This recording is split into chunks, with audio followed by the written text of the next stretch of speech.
Hey guys, welcome back. So in today's video, I will be showing you how you can insert table in your Notability note. So let's get straight into it.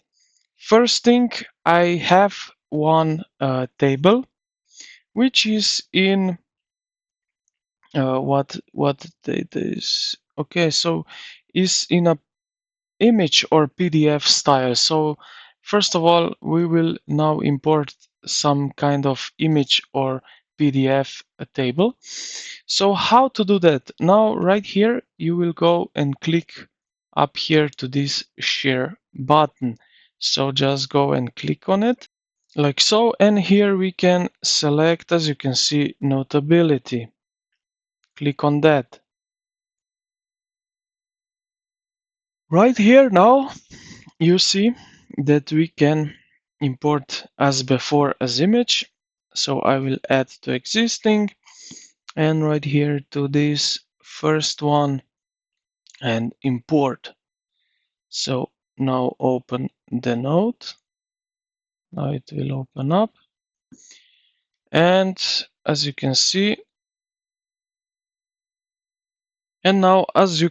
we have here this table imported in our Notability.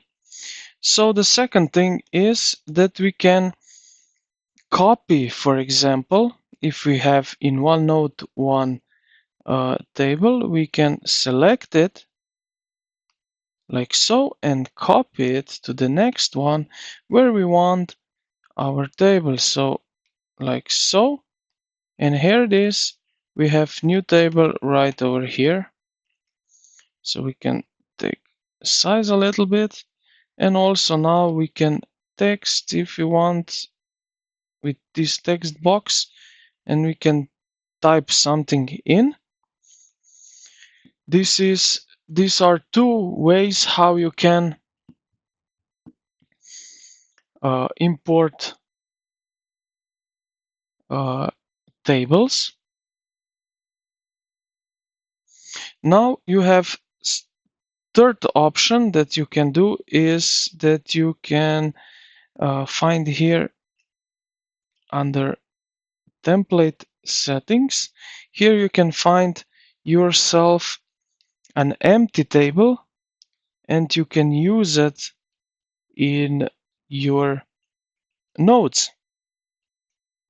So this is how you can import tables and how to use tables in your Notability. So I hope this video helped you out. If you did, consider to like the video and subscribe to the channel. Thank you for watching and I will see you in the next one.